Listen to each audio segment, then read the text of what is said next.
আর কেমনে বুঝাইলে বুঝবা?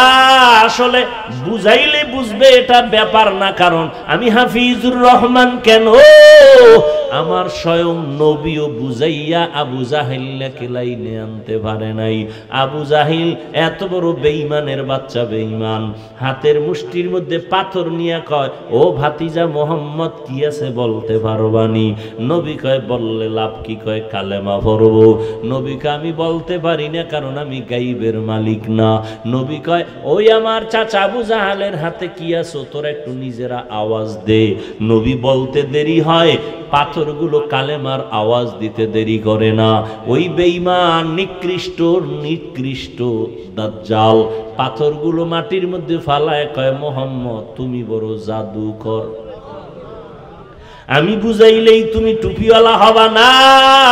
নবীজির বুঝানের মধ্যে কোনো ভেজাল নাই, নবীর চরিত্রে কোনো ভেজাল নাই, নবীর জবানের মধ্যে কোনো নাপাক নাই। সেই নবীর 13 বছরের বয়ানে আবু জাহাল বুঝে না, কালেমা পড়ে না। আর আমার বয়ানেই যে তুমি কালেমাওয়ালা হবা, তওবা করবা, নামাজ পড়বা, চিন্তাও করা যায় না। তবে বলার দায়িত্ব আমার, মানবা কিনা সেই দায়িত্ব তোমার। ও আল্লাহর বান্দারা, তুমি ডানে বামে দৌড়াও, টাকা কামাই করো, ডানে বামে কই আমরা হালাল ভাবে চলি, আল্লাহর ভয় নিয়ে চলি। কই একজন হুজুরও তো করোনায় না খাইয়া মরে নাই, মরছে? একজন হুজুরের সম্মান কমছে?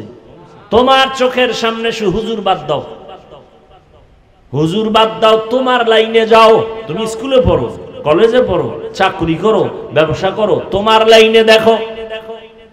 জীবনে কোনোদিন মাদ্রাসায় পড়ে নাই, কিন্তু তোমার লাইনে থাইকা স্কুলে পড়ে, কলেজে পড়ে, চাকরি করে, ব্যবসা করে, RAB, army, police, BDR, professor, doctor, engineer, MP, মন্ত্রী, চেয়ারম্যান, মেম্বার, 5 বেলার নামাজ পড়ে, সম্মানের সাথে আছে।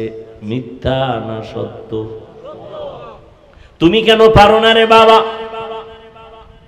তোমার মতো যুবক রাস্তায় গাড়ি চালায়, সময় মতো নামাজ পড়ে, তুমি কেন পারো না? তোমার মতো যুবক কৃষি কাজ করে, ময়দানে গামছা বিছাইয়া নামাজ পড়ে, ঠিক নি? বলো তুমি কেন পারো না? তোমার মতো সন্তান কলেজে পড়ে, 5 বেলার নামাজ পড়ে, সত্য, বলো তুমি কেন পারো না? তোমার মতো যুবক চাকরি করে, ব্যবসা করে, শ্রমিকের কাজ করে, 5 ওয়াক্ত নামাজ পড়ে আসেনি, বলো তুমি কেন পারো না? তোমার কপাল বুঝি মন্দ, মা বাবার বরদোয়া লাগছে কপালে, গুনার কারণে আমার আল্লাহ বেজার হয়ে গেছে। আমি তো তোমাকে বলি নাই ডাক্তার হইও না, ইঞ্জিনিয়ার হওয়া যাবে না, আলেম হওয়া লাগবে তো বলি নাই, বরং তুমি ডাক্তার হও, একজন ইঞ্জিনিয়ার হও, তুমি একজন প্রফেসর হও, তুমি চাকরি করো, ব্যবসা করো, রসুলের আদর্শের মালা গলায় লাগাও, 5 বেলার নামাজ পড়ো, মা বাবার দোয়া নিয়ে চলো, ওলামায়ে কেরামের পরামর্শ নিয়ে চলো, মানুষের সাথে ভালো আচরণ করো, তোমার ব্যবহার মানুষের দেও যেন মরিয়া গেল, দোয়া করে ছেলেটার ব্যবহার এত সুন্দর, দোয়া ছাড়া গাইতে পারবা না। এর মধ্যে মুরব্বীদের দোয়া লাগবে, বড় দোয়া নিলে কোনোদিন সম্ভব না। শিক্ষকের সাথে পাওয়ার দেখাও না, কিসের পাওয়ার? মা বাবার সাথে মেজাজ দেখাও, আর মানুষ পাইলি না, মা বাবার সাথে মেজাজ দেখাইলি। বেয়াদবি সব জায়গায় চলে না, মেজাজ দেখানো সব জায়গায় যায় না, মা বাবার সাথে মেজাজ চলে না, শিক্ষকের সাথে পাওয়ার চলে না। পাওয়ার দেখাবি, মরার আগে বিছানায় পঙ্গু হয়ে থাকবি। আর আল্লাহর কাছে মাপ চাইলেও তোর ক্ষমা নাই, বাইতুল্লাহ ধইরা লাব্বাইক বইলা কানলেও তোর ক্ষমা নাই, কারণ শিক্ষক যদি ক্ষমা না দেয় আল্লাহও দিবেন না, মা বাবা ক্ষমা না দিলে আল্লাহও দিবেন না, কারণ এটা বান্দার হক। এখনো সময় আছে, তওবা করো, মনেরে বুঝাও। তোমার মতো যুবক যদি স্কুল কলেজে পড়িয়া নামাজ পড়ে, মা বাবার দোয়া নিয়ে চলে, তুমি কেন পারো না? তোমার মতো যুবক যদি দিনের লাইনে আসতে পারে, জেনারেল লাইনে থাইকে তুমি কেন পারবা না? কই দিনের লাইনে চলার কারণে লেখাপড়া বন্ধ হয় নাই, ব্যবসায়ীর ব্যবসা বন্ধ হয় নাই, চাকরিজীবীর চাকরি যায় নাই। আসলে তোমার মনের দুর্বলতা, শয়তান তোমার উপরে গালেব হয়ে গেছে। রহমতের নবীর আদর্শের মালা গলায় লাগাও। ১৫০০ বছর আগে নবী চ্যালেঞ্জ দিয়ে গেছেন, যারা আমার আদর্শ ধরে রাখবা তাদের সম্মান কখনো নষ্ট হবে না। মাকান ওয়া ইনসানান আলা ইনসান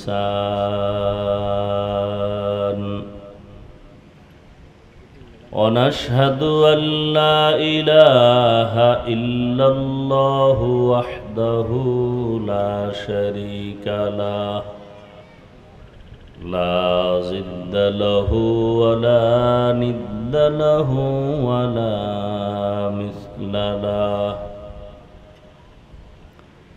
ওয়া নাশহাদু আন্না সাইয়্যিদানা ওয়া সানাদানা ওয়া হাবিবানা ওয়া হাবিবা রাব্বিনা وطبيبنا وطبيب قلوبنا ومولانا محمدا عبده ورسوله أرسله بالحق بشيرا ونذيرا وداعيا إلى الله بإذنه وسراجا منيرا اللهم صل على محمد النبي الأمي وعلى آله وسلم تسليما وبعد فأعوذ بالله من الشيطان الرجيم بسم الله الرحمن الرحيم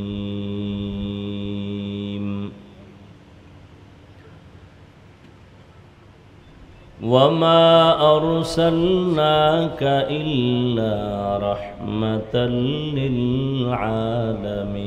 للعالمين وقال النبي صلى الله عليه وآله وسلم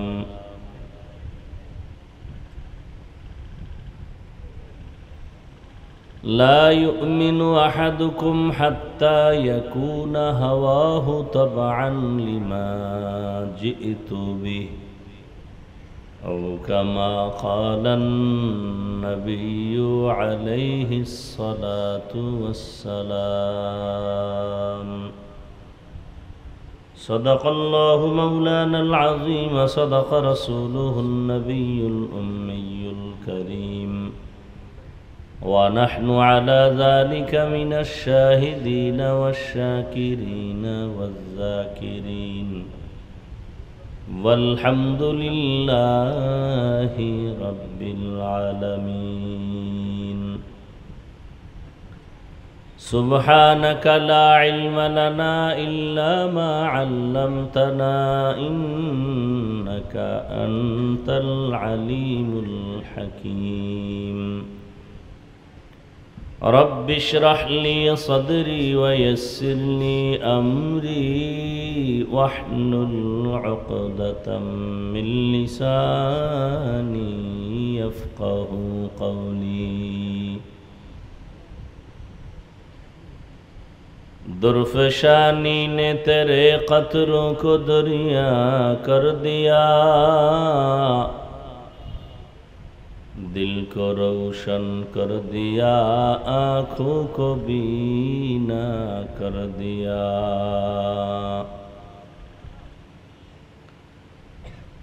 एक ही सफ में खड़े हो गए महमूद अयाज, न कोई बंदा रहा न कोई बंदा है नवाज। मुहम्मद ने आकर कुफर को मिटाया, कुफर को मिटा कर सदाकत बताया। এই ভলিউম বাড়াও না কেন বলছে? রিভার্ব দাও, ভলিউম বাড়াও।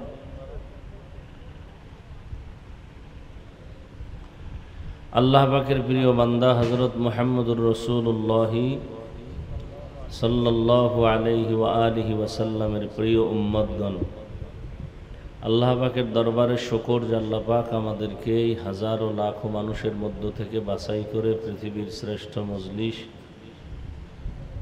উলামায়ে কেরামের মজলিস, গুনাহ মাফের মজলিসে আমাদেরকে কবুল করেছেন। নেয়ামতের শুকর আদায়ার্থে দিল থেকে জবান খুলে মহব্বতে পড়ি আলহামদুলিল্লাহ। বুঝে না মেশিন তো একটা লয়ে বইছো, মাশাআল্লাহ, সাউন্ডও মিলাইতে পারো না।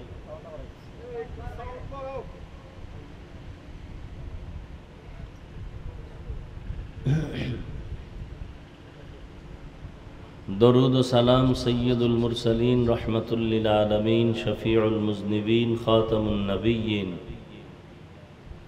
सय्यदुस सकलैन इमामुल मुरसलीन शफीअ आज़म रसूल अकरम रहमत आलम नबियुल अरब वल अजम हबीब किबरिया अशरफुल अंबिया सय्यदुल अंबिया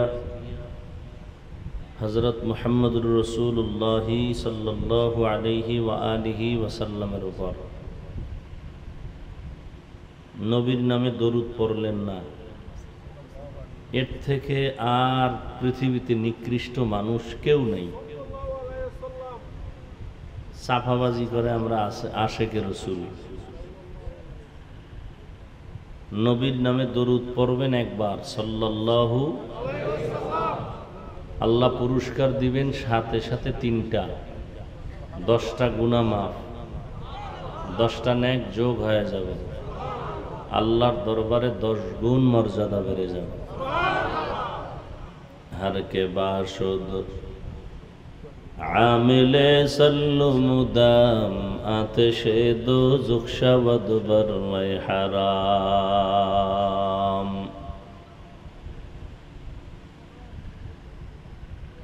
दरूदेर अनेक फजीलत,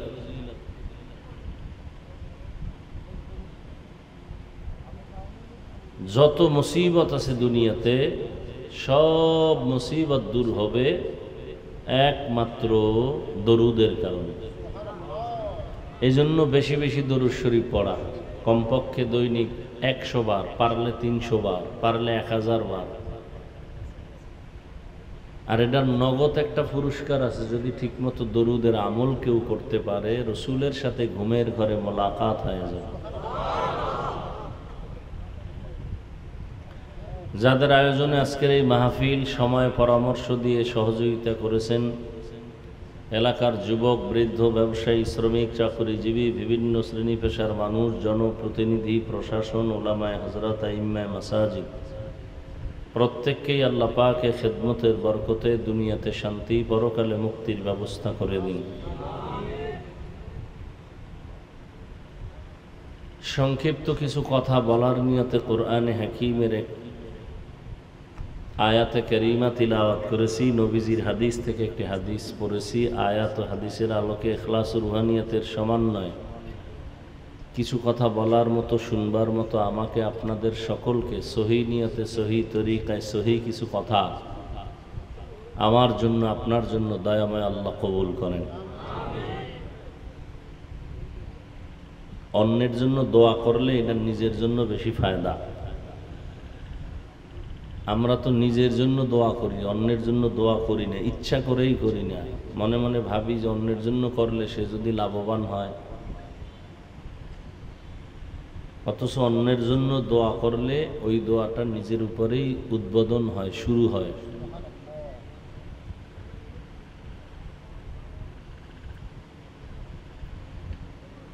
আমি যে আয়াত পড়েছি, আল্লাহ বলেন ওয়ামা আরসালনাকা ইল্লা রাহমাতাল লিল, হে রসুল করিম সাল্লাল্লাহু আলাইহি ওয়া আলিহি ওয়াসাল্লাম, আমি দুনিয়াতে আপনাকে প্রেরণ করি নাই, হ্যাঁ করেছি জগৎ সমূহের জন্য রহমত হিসেবে।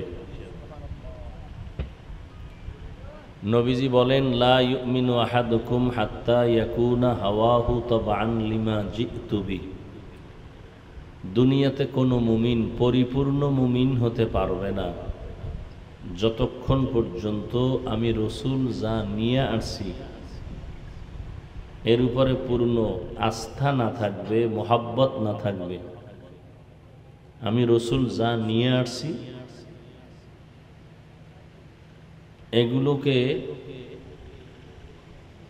এগুলোর অনুসরণ করবে, ইত্তেবা করবে, অনুকরণ করবে। যদি না করে তাহলে সে কামেল মুমিন না, নামে মুমিন, কাজে কিনা। নবী যা নিয়ে আসছেন তা অনুযায়ী চলতে হবে, নবী যা নিয়ে আসছেন এগুলোকে মানতে হবে। নবী কি নিয়ে আসছেন? নবী আসছেন কেন? এর আগে ঈসা নবী ছিলেন না, মুসা নবী ছিলেন না, আমগো নবীকে আল্লাহ দিলেন কেন? তাহলে আল্লাহ পাক রব্বুল আলামিন নবীকে পাঠাইছেন উম্মতের উত্তম আদর্শ নিয়ে আসবে, উম্মত তা ফলো করবে, দুনিয়াতেও শান্তি পাবে, সম্মান পাবে, আখেরাতে মুক্তি পাবে, জান্নাত পাবে।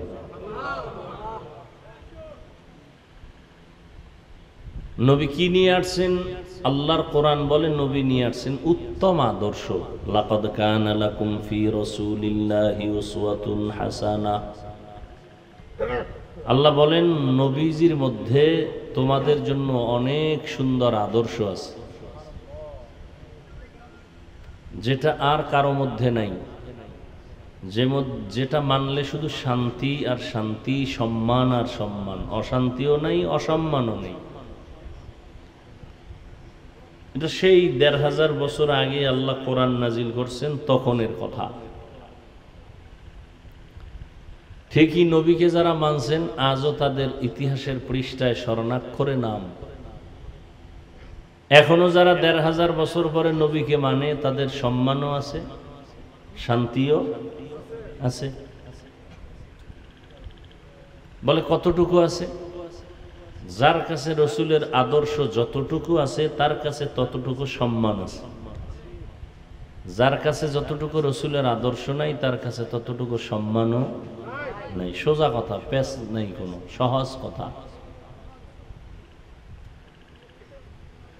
ইহুদি, বিধর্মী, খ্রিস্টান যারা আমরা মনে করি ওরা ইসরায়েল, রাশিয়া, আমেরিকা, এরা সব পরাশক্তি বলা হয়, পৃথিবীর মধ্যে সর্বোচ্চ ক্ষমতাধর। কিন্তু আল্লাহ দেখছেননি কৌশলে কেমনে কি করে রাখছেন। সারা দুনিয়ার বেঈমান মুসলমানের চাকর। মুসলমানের প্লেন বানায় কেডা? মুসলমান। কারা? বিধর্মীরা, ঠিক না? বিমান, কম্পিউটার, মোবাইল, যত কিছু, এই ফ্যান ঘুরতেছে, মেশিন চলতেছে, কোনো মুসলমান বানায় নাই, মুসলমানের সময় নেই। যারা আসল মুসলমান এগোয় আকাম করার কি নেই, সময় নেই। এরা আল্লাহর কাম কইরেই সময় শেষ করতে পারে না। এই কাম করবে ওরা, আমগো থেকে টাকা নিবে, নে ফ্যান লাগবে, টাকা নে, বানা তুই। আমার ফ্যান বানানোর সময়, তুই বানাবি, বাতাস খামু আমি, বিনিময়ে টাকা নিবি। কথা বুঝেন নেই?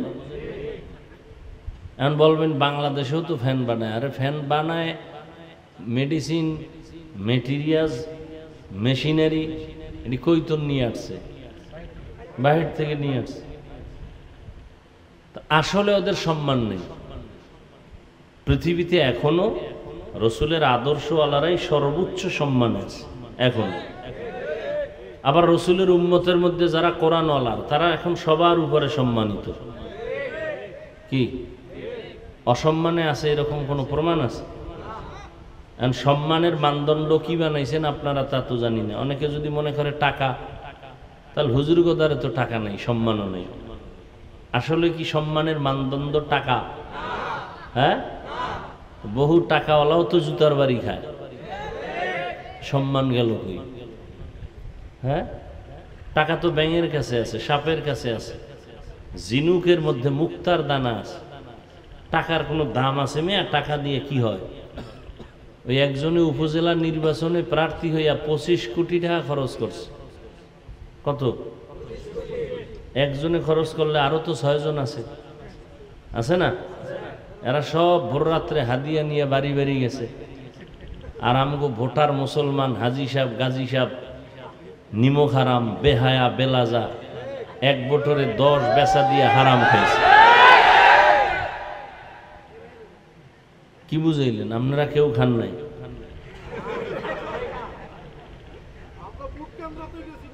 আমগো বরিশালে বলে চোরের আওয়াজ বড়।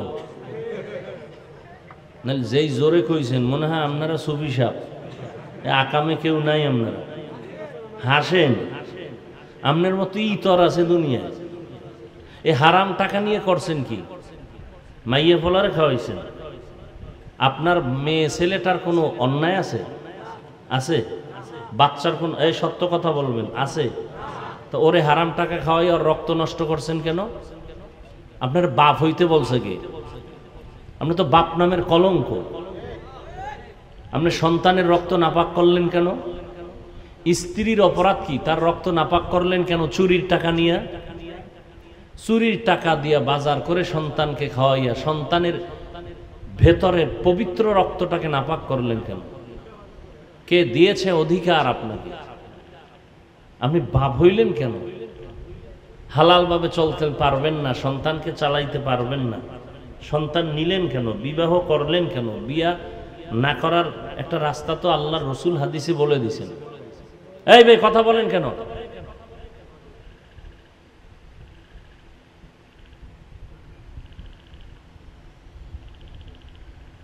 একটা সাউন্ড দিবেন না, আমার প্রয়োজন হলে কথা বলবেন, তাও আদবের সাথে। হ্যাঁ, চিল্লাচিল্লি করার জায়গা না, কিলাকিলির জায়গা না, এটা হ্যাঁ কিছু শিখার জায়গা। এটা মজলিসটা এমন যে বসার সাথে সাথে গুনাহ মাফ। ভদ্রতার সাথে বসবেন, আদব রক্ষার সাথে কথা বলবেন, চুপও থাকবেন না, চিৎকারও দিবেন না। এটা কোনো কিলাকিলির প্যান্ডেল না। এটা এমন একটা প্যান্ডেল যে আওয়ামী লীগ, বিএনপি দলাদলি আছে সারা দুনিয়া জোড়া, কিন্তু এখানে এই প্যান্ডেলে কোনো দলাদলি নাই, কারণ এখানে সব দলের লাইনের লোক হাজির, কারোর মধ্যে কোনো দূরত্ব নেই। অতএব বুঝতে হবে প্যান্ডেলটা বড় দামি। এতগুলো মানুষ যদি কোনো দুনিয়াদার টাকাওয়ালা বসাইতে চাইতো, গাড়ি ভাড়া দেওয়া লাগতো, পুলিশ লাগতো, র্যাব লাগতো, কত মানুষ লাগতো নিয়ন্ত্রণ করার জন্য, নাস্তা লাগতো, বিছানা লাগতো।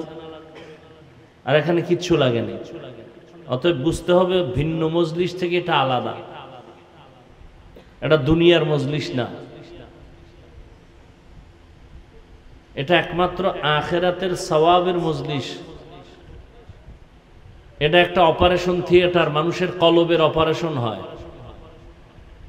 অপারেশন থিয়েটারে যখন রুগীরে ঢুকায়, তখন রোগীর আপন কেউ ঢুকতে পারে কি? আপনাদের জানা থাকলে বলেন। পারে? পারে না।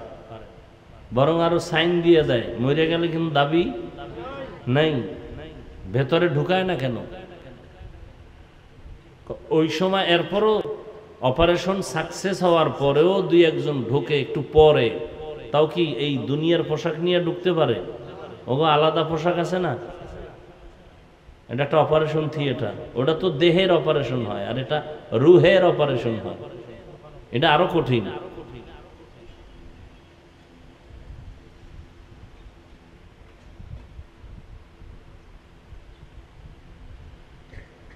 আল্লাহর রসুল উত্তম আদর্শ নিয়ে দুনিয়াতে আসছেন, কেমন একটা পরিবেশে আসছেন। ইতিহাসের পৃষ্ঠা আপনাদের সাক্ষ্য যে পৃথিবীর নিকৃষ্টতম মানুষ মক্কার মানুষ, সেই মজলিসে রসুলকে আল্লাহ পাঠাইছেন। পৃথিবীর নিকৃষ্ট একটা ময়লা স্তূপের বসত বাড়ি, ওই যে ঢাকা শহরে আছে, এটার কি কয়, যারা ওই রাস্তার পাশে থাকে, বস্তি। নিকৃষ্ট মানুষ মক্কার মানুষ, চরিত্রহীন, লম্পট, সীমাহীন চরিত্রহীন। সেই মজলিসে চাঁদের আলো এসে হাজির। এটা আপনি সহজ মনে করতেছেন? ভাবেন, কুত্তা শুয়ারের ভাবার কোনো জ্ঞান আল্লাহ দেন নাই, আল্লাহ মানুষকে দিচ্ছেন। ভাবেন, আপনি তো সাধারণভাবে মনে করলেন, কথাটা ভাববেন তো যে আমি হাফিজুর রহমান কেন এই এলাকার বড় হুজুরেরা যদি বেশ্যাখানায় যায়, কোথায়, প্রস্কোয়াটার, নারীদের মদের আড্ডা, নারীর আড্ডা, ওখানে যদি কোনো হুজুর যায় যে আমি এখানে হেদায়েতের জন্য আইছি, তাহলে এলাকার যারা ঠান্ডা মানুষ এরাও কইবে তোরা এই হুজুরের হেদায়েত কর, হুজুরে কেন হেন গেল। অথচ পৃথিবীর নিকৃষ্ট খারাপ মানুষ মক্কার মানুষ, সেখানে আমার সৃষ্টির শ্রেষ্ঠ রসুলকে আল্লাহ পাঠাইলেন কেন? কঠিন কথা, সীমায় চিন্তার বাইরের কথা, একটা কঠিন। আমার নবী তো এমন নবী যার কোনো তুলনা নাই, যার চেহারার মধ্যে আলো, যার কদমটা দিলে ওখান থেকে একদিন আর 1 ঘন্টা না, দীর্ঘ বছর রসুল যেখানে পাও রাখছেন ওখান থেকে, নবী নাই কিন্তু পাও রাখছেন যে জায়গায়, ওখান থেকে দীর্ঘ বছর শুধু মেশকের ঘ্রাণ, ঘাম, আতর মেশকর থেকে দামি। আম্মাজান আয়েশা বলে নবীর ঘাম আমি বোতলে ভরে রাখতাম, বড় বড় অনুষ্ঠানে এগুলো ব্যবহার করতাম, আতর। সেই ব্যক্তিটারে নাপাক মানুষের মাঝে পাঠাইলেন কেন? এটা তো বিবেকের বিরুদ্ধে। আল্লাহ বলেন তোমার বুঝের বিরুদ্ধে হোক আর পক্ষে হোক, আমি যা করছি এটাই সত্য, তবে হিকমত খুঁজো, হিকমত খুঁজো। তুমি নামাজ পড়ো, বেনামাজিকে সি করে তাড়ায় দাও, আর মুহাম্মদ নাপাক মানুষের কাছে বেশি যায়। ওরা নবীরে গালি দেয়, নবী জবাব দেন না, গালিও দেন না, নবী আরো কাছে যায়। ওরা থুথু নিক্ষেপ করে, নবী আরো কাছে যায়। ওরা গালি দেয়, নবী আরো কাছে যায়। ওরা বিরোধিতা করে, নবী আরো কাছে যায়। মানুষের মন জয় করে ফেলাইছে। একটা বেতের বাড়ি নবী জীবনে দেন নাই, মক্কার জীবনে চোখ গরম করেন নাই, গালি দেন নাই, গালির জবাব দেন নাই, জিন্দেগিতে একটা মিথ্যা কথা বলেন নাই। রহমতের নবী মাত্র 13 বছরে মক্কার মানুষগুলোকে ওপেন জান্নাতি মানুষ বানিয়ে দিলেন। আল্লাহ লিস্টি দিয়ে পাঠায়, কয় নবীকে গিয়া বলো ওই লিস্টির মধ্যে যাদের নাম আছে ঘোষণা দিয়ে দিতে বলো, এরা বিনা হিসাবে জান্নাতি।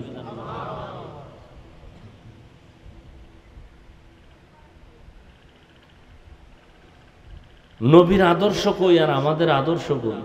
দাবি তো করি আশেকে রসুল, দাবি তো করি মুসলমান, অথচ চেহারার দিকে তাকাইলে কোনো নমুনা নাই,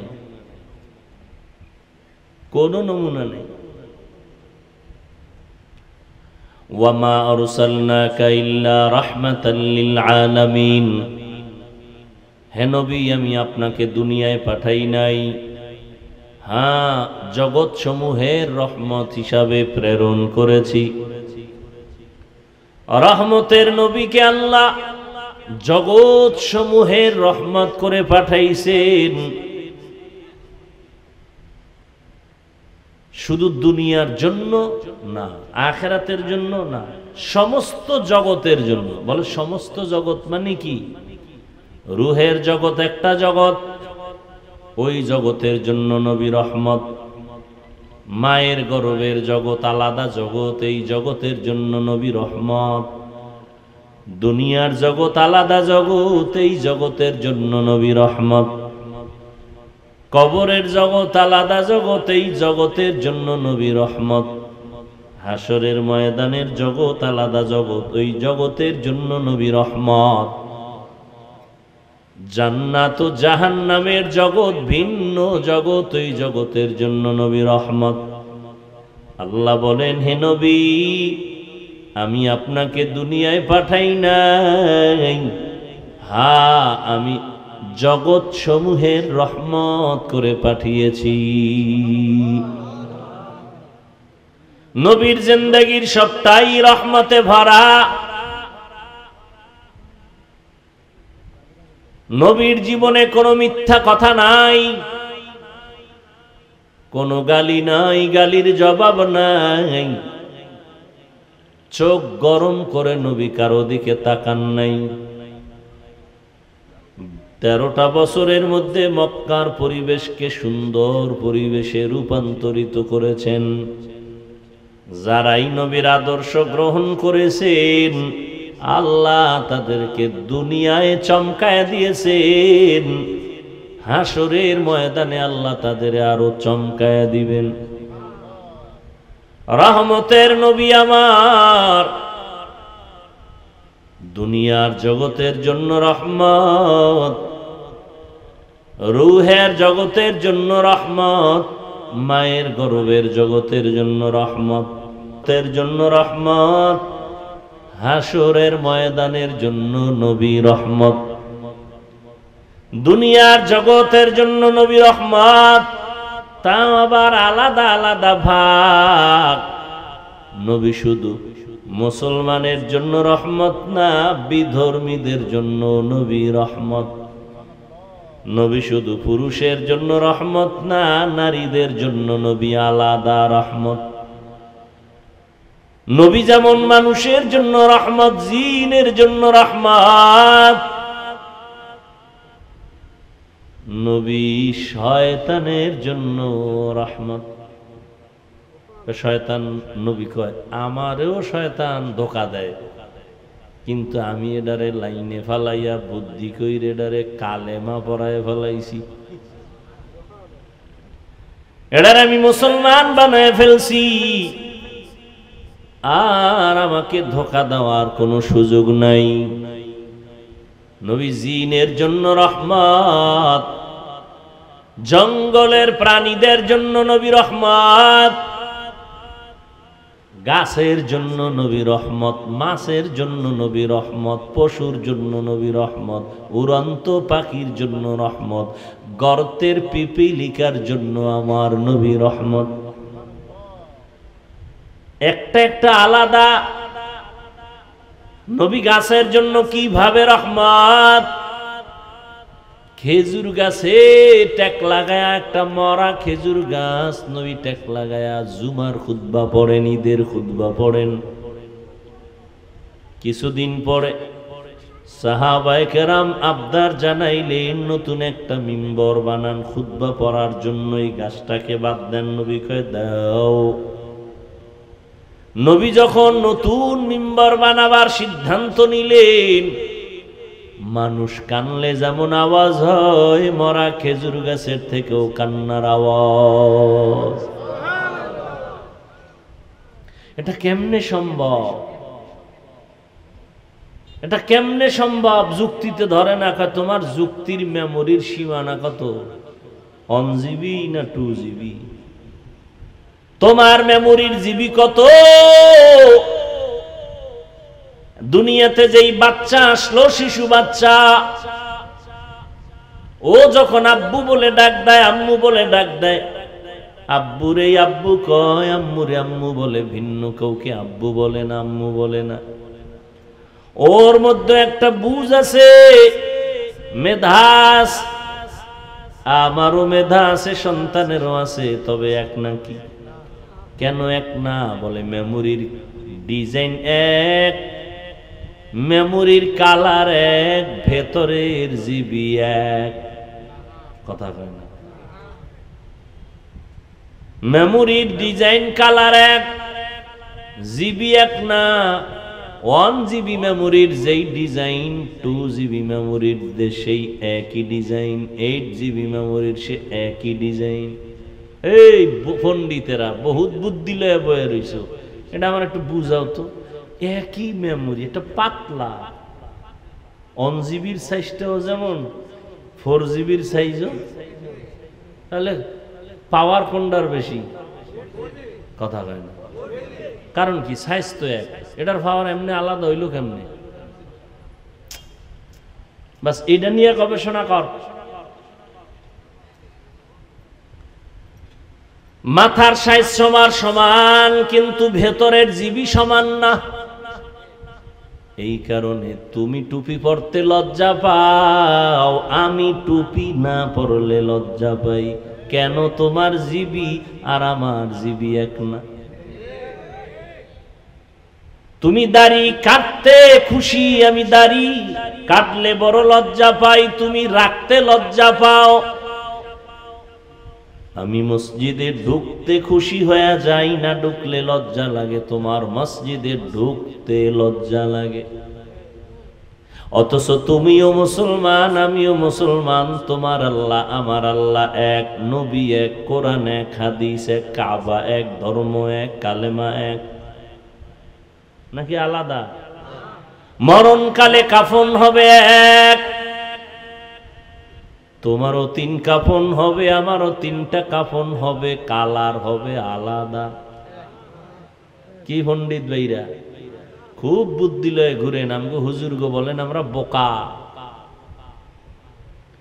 আমরা আসলেই বোকা। না হয় আপনি যেই পরিমাণ আমাদের গালি দেন, যেই পরিমাণ আমাদের উপরে জুলুম করেন, নিজে ডান হাতে বাম হাতে লাখ লাখ টাকা কামাই করেন, ইমামের এ মাসে বেতন দেন 5,000, 6 মাস বাকি, এরপরও আমরা গালি দেই না, বরদোয়া করি না, হাসি মুখে সালাম দেই। আমরা বোকা না হইলে আপনাদের কথার সামনে হাসি মুখ দিতাম না। কারণ আমি আপনার থেকে পাওয়ার আলা, আমার ইমানের পাওয়ার আছে, আমলের পাওয়ার আছে, পিওর খানার পাওয়ার আছে। আপনার খানার ভেজাল আছে, আমার খানায় কোনো ভেজাল নাই, পিওর। আপনার কামাই রুজিতে ভেজাল আছে, আমার কামাই রুজির মধ্যে কোনো হারাম নাই, ভেজাল নাই। অতএব আমি ঈমান আমল আর শরীর দিয়া শক্তিতে অনেক উপরে। আপনার 2 হাত, আমারও 2 হাত, আর থাপ্পড় একটা দিলে আপনারা বসে পড়লে আর উঠতে পারবেন না। কিন্তু আমরা চিন্তাও করি না, হাজারো গালির সামনে মাথায় হাত দিয়া হাসি মুখে কথা বলি। যদি বোকা হইতাম না, তাহলে আমগো সামনে আপনাদের বসার কোনো সুযোগ দিতাম না। আমরা বোকা, এই জন্য আমগো যত গালি দেন গায়ে লাগে না, কোনো গায়ে লাগে না, চিন্তাই করি না কে কি কইল। বরং যারা আরো বিরোধিতা করে আমরা তাদের কাছে আরো যাই, সালাম বেশি দেই, দাওয়াত বেশি দেই, মনে মনে দোয়া করি আল্লাহ হেদায়াত দাও। ও আল্লাহর বান্দারা, তোমার আমার মরণের কাফনের কালার এক। আমি বক্তার সম্মানে একটা কাফন কেউ বাড়ায় দিবে না, তুমি গরিব হওয়ার কারণে একটা কাফন কেউ কমাইয়াও দিবে না। সবার বেলায় 3 কাফন। কি মন্ত্রী সাহেবরা দুনিয়ার থেকে বিদায় হয়ে গেলে তার এত সম্মান, একটা কাফন বেশি হবে? একটাও না। প্রধানমন্ত্রী মহিলাদের কাফন হবে 5টা, কিন্তু প্রধানমন্ত্রীর একটা কাফন বেশি হবে। হ্যাঁ ও বাবা, সহজ কথা বুঝতেছু? প্রধানমন্ত্রী মরে গেলে তার কাফনে লেখা থাকবে, খবরদার তুমি এই লাশটারে সাধারণ মনে করিও না, এটা প্রধানমন্ত্রীর লাশ, লেখা থাকবে কাফনে। কাফনে লিখে দিবে, কবরে গেলে ফেরেশতারা বলবে প্রধানমন্ত্রীর লাশ। কথা বলতে একটু চিন্তা ভাবনা করে বলতে হবে। আছে কোন সিস্টেম? কে ধনী, কে গরিব, কে আলেম, কে মূর্খ, কে ডাক্তার, কে রোগী, কে ইমাম, কে মুক্তাদি, কে শিক্ষিত, কে অশিক্ষিত, কোনো ভেদাভেদ নাই। কাফনে যেদিন ঢুকবা সেদিন সবার মাস্তানি বন্ধ হয়ে যাবে। তুমি কয় নাম্বারের মাস্তান কাফনে লেখা থাকবে? হ্যাঁ, তুমি কয় টাকার মালিক কাফনে লেখা থাকবে? ফকিন্নির ভোলার লাশটা যেমন তোমার লাশটাও তেমন। লাশ কাফনে ঢুকার পরে আর বোঝা যাইব না কোনটা ফকিন্নি কোনটা ধনী, বুঝার কোনো উপায় নেই। কবরের সাইজও হবে সমান, কবরে প্রশ্ন হবে তিনটা, তাও সবার বেলায় সমান। হুজুরের প্রশ্ন আলাদা না, দুনিয়ার সিস্টেম একরকম। ক্লাস 1-এ যারা পড়ে ওদের প্রশ্নপত্র একরকম, যারা 2 পড়ে তাদের প্রশ্নপত্র আলাদা, যারা 4-এ পড়ে তাদের প্রশ্ন আলাদা, যারা 6-এ পড়ে প্রশ্ন আলাদা। ঠিক নেই? আমার মাওলার কেমন সিস্টেম, কে ধনী কে গরিব, কে হিন্দু কে বৌদ্ধ কে মুসলমান, কে মাওলানা কে মুফতি, সবার প্রশ্ন তিনটা, একই প্রশ্ন সবার। রবের পরিচয় দাও, ধর্মের পরিচয় দাও, রাহমাতুল লিল আলামিনের পরিচয় দাও। এই প্রশ্ন আপনাকেও আমাকেও সবার বেলায় এক। পারবে কারা জবাব দিতে? শুধু হুজুরেরা। কি ওরে হুজুর তো বহুদূর। সাহাবায়ে কেরাম জান্নাতের ওপেন টিকিট পেয়েছেন। আবু বকর, ওমর, ওসমান, আলী সহ 10 জন সাহাবা জান্নাতের ওপেন টিকিট পাওয়ার পরও তারা মৃত্যু পর্যন্ত কান্না করেছেন, কবরে আমার কি উপায় হবে। ওমরে ফারুক রাদিয়াল্লাহু তাআলা আনহু কান্না করেন, যেই ওমর রাস্তা দিয়া চললে মানুষ কেন পৃথিবীর সব থেকে বড় চালবাজ, বুদ্ধিমান, আকামের হেডমাস্টার আদম নবীরে ধোকায় ফেলাইছেন, বিভিন্ন আল্লাহওয়ালারে ধোকায় ফেলাইছে ওই ইবলিস। ওমরের দেখলে রাস্তা পাল্টায় দৌড়ায়, বড় ভয়। চিন্তা করেন তো, ওমর বেটাটা কেমন, এ কি স্বর্ণের বানানের? 27 বছর বয়সে ঈসা ওমর নবীর হাতে হাত রাখলেন। কয় বছর? এরে 27 বছরের যুবক, তোমারও 27 বছর হয়ে গেল, তুমি মসজিদ চিনো না, মা বাবার সাথে ভালো ব্যবহার করো না।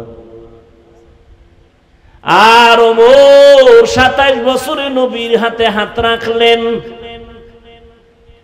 রহমতের নবী মোহাব্বতের নজর দিয়ে তাকালেন। ওমর এত পাওয়ার আলা হয়ে গেল, ওমর যেই পথ দিয়া চলে ওই পথে শয়তান চলে না, ভয় পায়। যেই শয়তান আল্লাহর সামনে চ্যালেঞ্জ দিয়ে দিছে, এই শয়তান ওমরের ভয় পায়। এবার একটু বুঝো বাবা, সেই ওমর জান্নাতের টিকেট হাতে পেয়েছেন, দ্বিতীয় খলিফা জান্নাতি, দ্বিতীয় ব্যক্তি আবু বকরের পর। রহমতের নবী বলেন, আকাশের দিকে তাকাইয়া দেখো কত পরিমাণ তারকা আছে, কয় হাজার। বলে এটা সীমাহীন, গণনা করা যায় না। নবী বলেন, আমার ওমরের আমল সীমাহীন তারকার মতো গণনা করা যায় না। সেই ওমরের সাথেও দুশ্মনী কিছু কিছু আল্লাহর বান্দাদের বর্তমানে। দুশ্মনী কেন? 20 রাকাত তারাবির আইন কইরেন ওমর জামাত শুরু করছে, আমরা ওমরের মানি না। কারে মানো? মোহাম্মদ নবীরে মানি। কেউ যদি বলে হাফিজ ভাই আপনারে মোহাব্বত করি, আপনার ছেলেরে মোহাব্বত করি না, আপনার দাওয়াত ছেলে আসলে দস্তরখানে জায়গা নাই, থাকবে মোহাব্বত? এটা কি আসলে মোহাব্বত? না, ডাল মে কুছ কালা হে। ওমরের মানে না, মুহাম্মদের মানে। আমগো গ্রামে কয় অতি ভক্ত চোর, অতি বেয়াদব ডাকাত। অতি ভক্ত, অতি বেয়াদব ডাকাত। ওমরে ফারুক রাদিয়াল্লাহু তাআলা আনহু কেমন মায়ার নবীর আদর্শের পাগল, কোথাও দাওয়াত দিয়েছে, খানা খাইতে বসছেন, একটা সুন্নতের উল্টা কিছু দেখতে পারতেন না ওমর। এত মজবুত ওমর। রোম সম্রাটের পক্ষ থেকে অর্ডার, ওমরের খেলাফত, ওমরের খেলাফত সহ্য করা যায় না। ওমরের এত নাম, এত দাম, এত দাপট। আসলে ওমরের বডিগার্ড কয়জন আছে?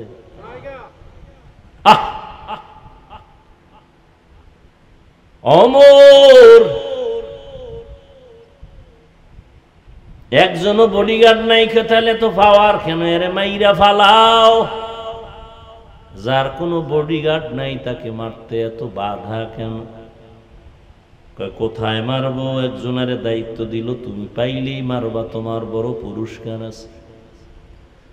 ওমর একা কোথায় থাকে খবর পাইলেন একটা চেটিয়াল ময়দানে। ওমর একা, কেউ নাই, ঘুমায়, হাতের বালিশ বানাইয়া ঘুমায়। রহমতের নবীর আদর্শের ওমর হাতের বালিশ বানায় ঘুমায়, পুরা রাষ্ট্রের অধিনায়ক ওমর। দুশ্মন খবর পাইয়া তরবারিটা নিয়ে খুশি মনে দৌড়ায়। এই সুযোগ হাতছাড়া করা যায় না।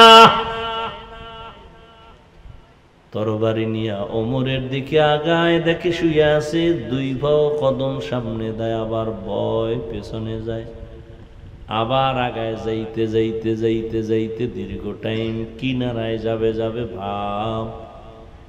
হঠাৎ করে দেখে ওমর একা ঘুমায় না, জঙ্গলের একটা বাঘ ওমরের পাহারা দেয়। বিশ্বাস করার তো মানে অবিশ্বাস করার মতো বেঈমানও এই জমিনে এখনো আছে, বিশ্বাস করতে চায় না। কেতনা বড় বেঈমান, বিশ্বাস করতে চায় না।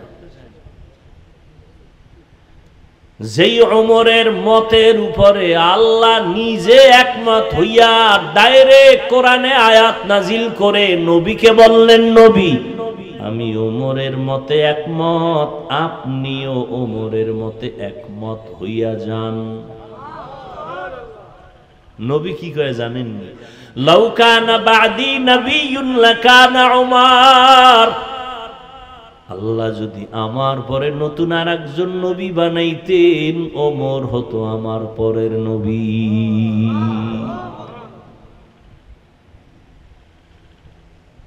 সেই ওমর একা একা চলে, কোনো বডিগার্ড নাই, সিকিউরিটি গার্ড নাই। দুশ্মন গিয়া দেখে ওমর একা ঘুমায় না, পাহারাদার আছেন। কে? দেখে উঠাছে, তরবারিটা হাত থেকে ভইরা গেছে, বাঘ দেখা ভয়ে। ওমর চেতন হয়ে গেলেন, নজর করে দেখে অচেনা একজন মানুষ তরবারি নিচে পড়ছে। কয় ভয় পাইও না, কে তুমি, কোথার থেকে আসছো? কয় হালাত, আমি আসছি আপনাকে জবাই করার জন্য, হত্যা করার জন্য।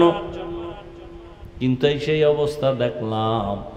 বলে আমি একা চলি না, আমাদের আপন একজন আল্লাহ।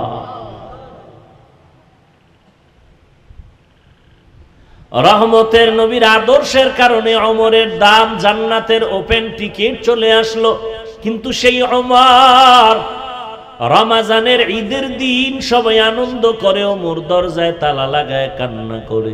সাহাবী আবু হুরায়রা রাদিয়াল্লাহু তাআলা আনহু বলেন, খলিফাতুল মুসলিমিন ঈদের আনন্দ বাদ দিয়ে কেন দরজা লাগায় আপনি কান্না করেন? ওমর বলে, রমজান চলে গেল, তারাবি পড়লাম, কবুল হলো কিনা চিন্তা। জাহান্নামের আগুন থেকে নাজাত পেলাম কিনা চিন্তা। যেই ওমরের আমলের ব্যাপারে নবী বলেন আকাশের তারকা যেমন কোনো সংখ্যা নাই, ওমরের আমলের সংখ্যা নাই। সেই ওমর ঈদের দিন কান্না করেন, আনন্দ করে না, জাহান্নামের আযাবের ভয়। পাল্টা প্রশ্ন করলেন আবু হুরায়রা, ও খলিফাতুল মুসলিমিন, আপনি তো জান্নাতি সাহাবীদের মধ্যে দ্বিতীয় কাতারে আছেন আবু বকরের পরে। ওমর কয়, রে ভাই আবু হুরায়রা, যে আল্লাহ জান্নাতের টিকিট দিছেন, আমার কোনো আমলে যদি আল্লাহ আবার বেজার হয়ে যায় টিকিট ক্যান্সেল করে দিবে।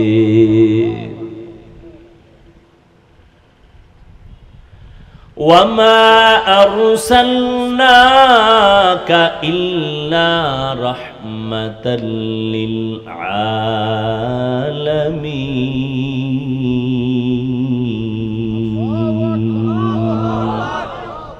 إِمَامُ الْأَوَّلِينَ الْآخِرِينَ بَهْرِ صَدْقَةٍ رَحْمَةً لِلْعَالَمِينَ سَيِّدُ الْكَوْنَيْنِ خَاتِمُ الْمُرْسَلِينَ آخِرَ مَعْبُودِ فَخْرُ الْأَوَّلِينَ। ও এলাকার যুবক, ও পর্দার আড়ালের আম্মা জানেরা, বৃদ্ধ বাবাজিরা, আমি আপনাদেরকে হাজী সাহেব গাজী সাহেব বানাইতে আসি নাই। ও যুবক, আমি তোমাকে পাগড়িওয়ালা বানাইতে আসি নাই। আমি তোমাকে বাধ্য করে বলবো না যে তুমি তাবলিগে যাও, না হয় জাহান্নামী। তুমি কওমি মাদ্রাসায় যাও, না হয় তুমি ধ্বংস, একবারও বলবো না। আমি তোমাকে জোর কইরা মসজিদে ঢুকাইতে আসি নাই রে বাবা। তোমার সামনে আমার আল্লাহর কুদরতের বয়ান করে দিলাম। আল্লাহ বিবেক দিছে, এবার ভাবো তুমি কোন পথে গেলে তোমার কল্যাণ। তোমার চোখের সামনে সারা দুনিয়ার বিধর্মীরা চায় কালেমা বন্ধ হয়ে যাক, কোরআনের আওয়াজ বন্ধ হয়ে যাক। ওই ফিলিস্তিনের উপরে মুসলমানের ইসরায়েল কর্তৃক বর্বর হামলা, হাজার মুসলমান গলা দিয়া দিতেছে, গলা কাটা শহীদ হয়ে যাইতেছে। ওই আসামের ভিতরে মুসলমান জীবন দিয়া দিতেছে। চেচনিয়া বসনিয়ার মুসলমানের করুণ হালাত। ও আল্লাহর বান্দার পর তাকায় দেখো, গোটা পৃথিবীর মধ্যে একটা গজব এসেছিল, করোনা। ব্যবসায়ীর ব্যবসা বন্ধ হয়ে গেল, চাকরি বন্ধ, ট্রেন বন্ধ, ফ্যাক্টরি বন্ধ, বাস বন্ধ, দোকান বন্ধ। কিন্তু নজর কইরা দেখছো নিরে যুবক বাবারা, এই জমিনে একটা কোরআনের মাদ্রাসাও বন্ধ হয় নাই। এরে নবীরা শেখ উম্মতের দল, রহমতের নবী আসছেন, যুবকদের সুসংবাদ দিয়া গেছেন। যুবকেরা নবীর উপকার করেছে, বুড়ারা নবীর বিরোধিতা করেছে। ও যুবক, আজ তোমার দ্বারা নবীর উপকার হবে, সুন্নতের আমল হবে, তোমার দ্বারা কেন সুন্নত জবাই হয়? ও পর্দার আড়ালের আম্মা জান, এমন এক সময় নবী মক্কা নগরীতে আসছেন, নারীদেরকে ওরা পছন্দ করে না। কন্যা সন্তান হলেই বাবা গলা টিপে হত্যা করে মেরে ফেলে লজ্জায়। কন্যা পছন্দ করে না কেউ। বর্তমানেও কিন্তু কিছু কুলাঙ্গার বাচ্চা আছে জমিনে, কুলাঙ্গার। ওরা মাইয়া হইলে বড় কষ্ট পায়। এরকম কুলাঙ্গার পশু আছে না নেই? বউর সাথে রাগ করে কথাই কয় না, অথচ 10টা ছেলে বাবার জন্য জানা করে, একটা মাইয়া বাবার জন্য জীবন দিতে রেডি। যার মাইয়া নাই বুঝানো বড় কঠিন হয়ে যাবে। 10টা ছেলে বাবার ক্ষতি করছে, কোনো মেয়ে বাবার ক্ষতি সহসায় করে না। ছেলেরা বাবায় অসুস্থ হয়ে গেলে মনে মনে চায় মরে যা, টাকা নিয়ে আমি আরাম করব। আর মেয়েরা পাগলনির মতো কান্দে, বাবার অসুস্থতাও মেনে নিতে পারে না। এই জন্যই তো নবী বলেন, আমি বিশ্ব নবী, আমি শ্রেষ্ঠ নবী। আমার কত দাম, আমার একটা ছেলে নাই, আমি 4 কন্যার বাবা, আমার একটা ছেলেও নাই।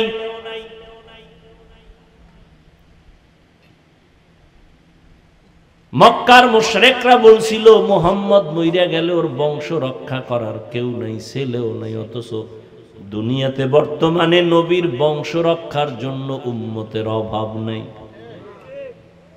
জীবন দেওয়ার জন্য প্রস্তুত। আর যারা এই অপবাদ দিছিল ওদের নাম দুনিয়ার কেউ জানে না।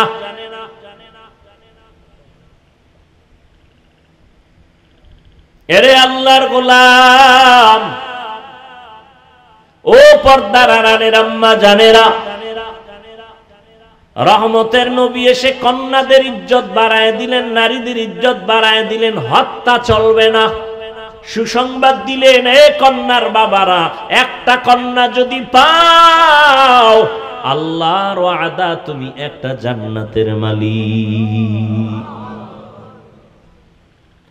তুমি যদি দুই কন্যার বাবা হতে পারো, দুই কন্যা পাইছো না জানো, তুমি দুই জান্নাতের মালিক। কন্যা সন্তান আসছে তো রহমত বেড়ে গেছে।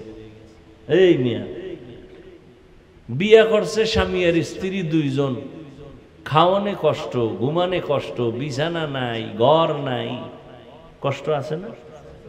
যেদিন থেকে আল্লাহ পাক সন্তান দুনিয়াতে পাঠাইছেন ওই দিন থেকে কষ্টের পার্সেন্ট কমে গেছে। কি যারা বাবা আছেন খুব হিসাব করেন তো, সন্তান আসার আগে যেই কষ্টে ছিলেন, আসার পরে কষ্ট কিছু হইলেও কমছে না?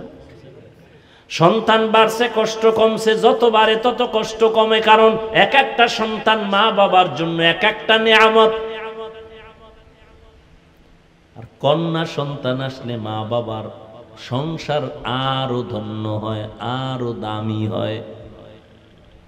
এটা কেমনে বুঝাবো? ওই কুলাঙ্গার গুলোকে বুঝানো যায় না।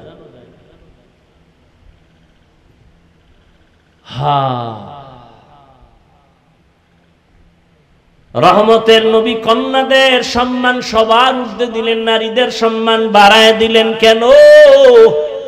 নারীরা সমস্ত নবীদের মায়ের মতো মা, সাহাবায়ে কেরামের মায়ের মতো মা, আলেমের মা, হাফেজের মা।